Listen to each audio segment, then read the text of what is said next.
All right, great morning to you. It is day number 5. We are on Friday. We have made it. We're making it through the first week. Just a really quick reminder I want to tell you right now that on tomorrow we will not be at the church for prayer because starting today and then into tomorrow, there is the prayer conference. And we encourage everyone to come out to the North location at 915 East 53rd Street. 915 at East 53rd Street. There's a prayer conference going on. We would love to see you there. So there will not be any prayer. Please spread the word. There will not be prayer at the South location because we're coming together with the body, and we're just getting to this prayer conference. But then also we get to join with the North location as well. So much today, and I was just praying on how I wanted to go about this. And so we have the Friday focus where it says, Jesus, I am. It is how I have it written. And we get down into the scriptures that I want to go over. There's about 7. Let me see. 1, 2, 3, 4, 5, 6, 7. There's about 7. One goes together.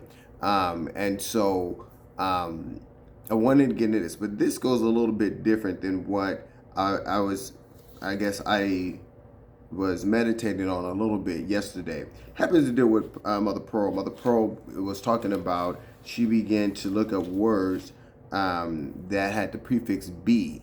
That was encouraging. I believe that's how she stated it. And then one of the words that she had was becoming, or become. I get excited about that because when I was starting to really do a lot of studies, and probably even a little bit last year, God gave me that, and there was so much into it. And the reason why I wanted to stop for a second before I go into the Jesus I am is because I think this is the appropriate time as we're starting to mold into this thing to really grasp it. I think one of the mistakes that a lot of people make is when we start talking about I am, we're expecting the things to happen immediately. There is definitely a process. Doesn't mean that you don't confess and you don't start shifting, because you are becoming, right? But sometimes, for example, if we're saying, this is just very logical, if we're saying that I am rich, I have, more than enough, and I begin to start having that confidence. Obviously, I don't go to the car dealership and buy a car without even having the money. That, in other words, it doesn't exist. Now, I understand how faith works. Now, I understand that we can go in and we can get it, and we believe in God and He's going to make up the difference. But I want you to take this a step further, because it's more than just this, us acting out and doing these things. And because if we're doing something like that, unless God told you, then we could put ourselves in a situation. But if we be declaring that God had the prosperity, if we're declaring prosperity over our life, then what's happening, we walk into that becoming process. In other words, we are coming into existence. I think that's very important. The process of the I ams is, yes, some things may have not completely broken off of you because you are shifting. You're shifting your mindset, you're shifting your attitude, you're going to start shifting, and you're going to start seeing here next week the things that we are doing, and that's how we become. And so that's all part of the process for the manifestation of our existence that we want to be in, that we're striving for. So that's really, really important. I wanted to just take a little bit of time so that you know that, yes, for example, we're talking about in our body, we may start declaring healing over our body. And that is great, right? Now, a lot of times you don't get it instantaneously complete. Everything is just gone. What happens is there's a process of your body beginning to heal itself.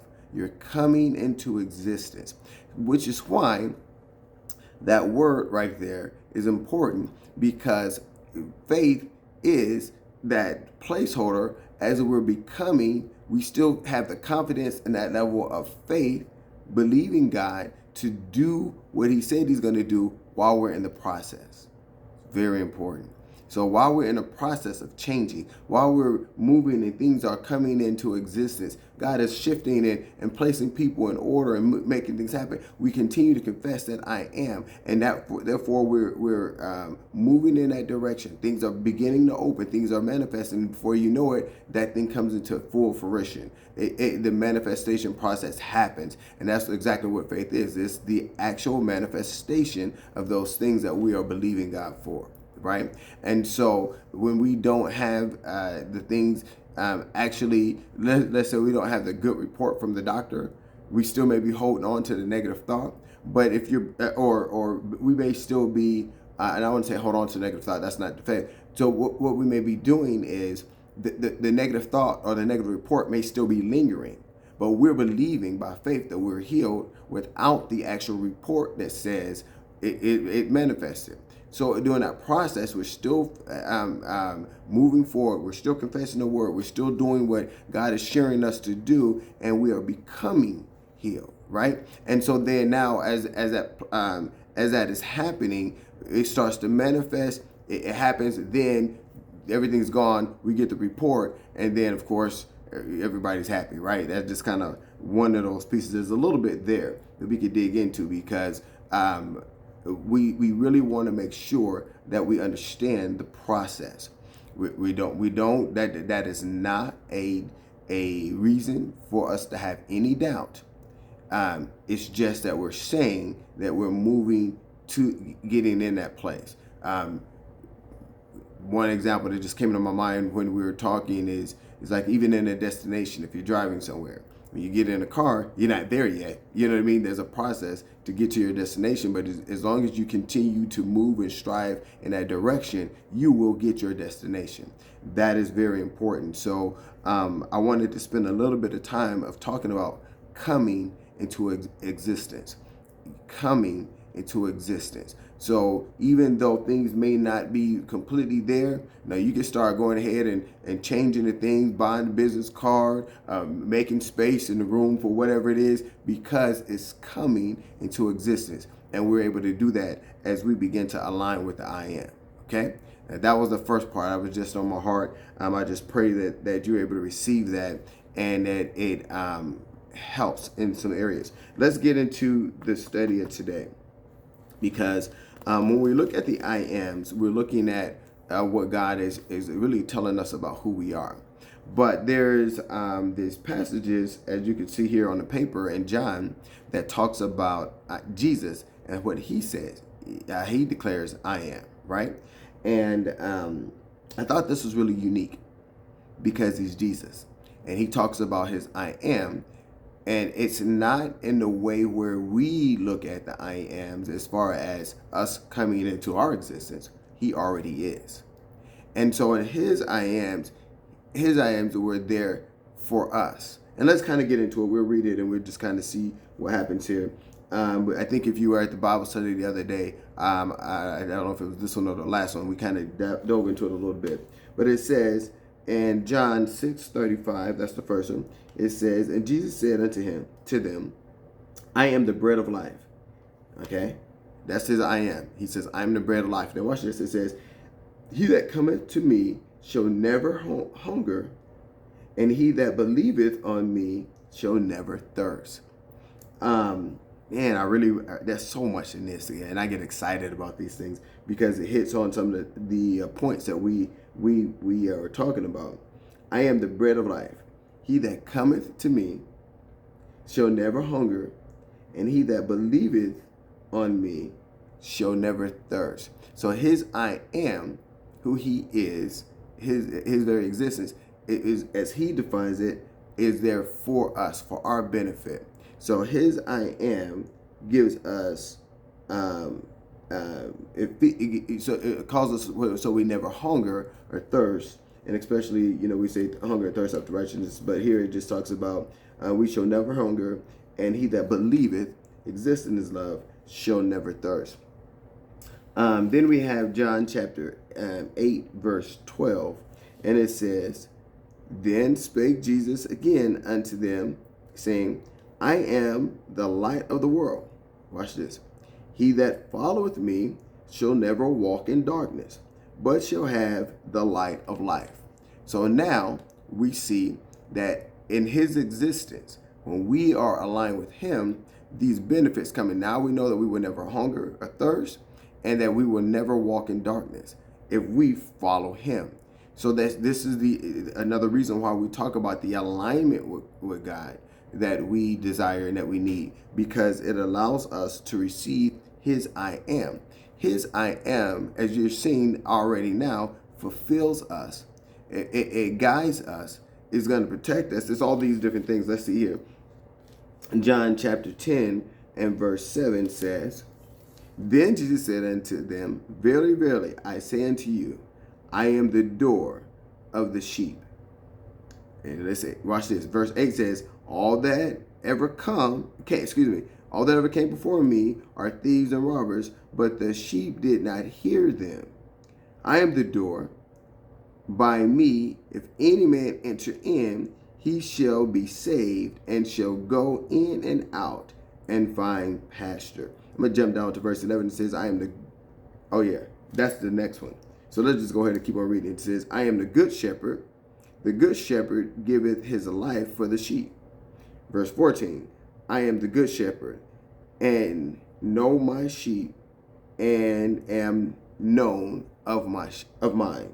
Okay, so the first part of it, he's saying that I am the door, and we did a whole lot of that with the on Easter. I really am still refer back to that message, because it was very powerful as we begin to see Jesus in a different way, being the door. But even then, he says that he who goes in and out, you can go in and out, and you will be able to find pasture, because he is the door.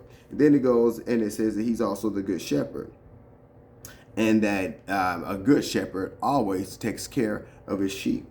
And so again, his I ams are designed to help and support and further us. Let's keep it going, because there's all of these are in John. So John chapter, I believe 11, verse 25.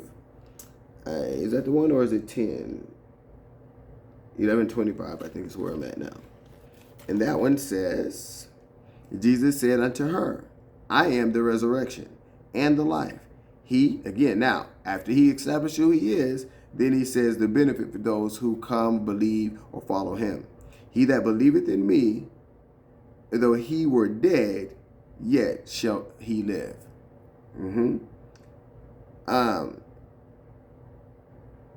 And so again, this is him. If you remember this passage, this is after, I believe, Lazarus had died, and he was talking to maybe Martha. Yeah, he was talking to Martha, and he was explaining to her that Lazarus shall live. And then her response was, I know that he will in the resurrection. But Jesus says, wait a minute, I am the resurrection, right? And the life. So he that believes in me, though he were dead, yet shall he live. And of course, that's speaking to us. He was talking to her physically in that moment, but that also talks to us about our spiritual life and different things. So he, being the resurrection, allows for us to be able to live. So he's the bread, he's the door, he's the good shepherd. We're finding these things. He is the resurrection. All of these things are to our benefit. His I am helps to shape us. This is so important for why we have to connect our I ams to his I am. Let's go to the next one here. Looks like it is John 14 and 6. Is that right? Yeah.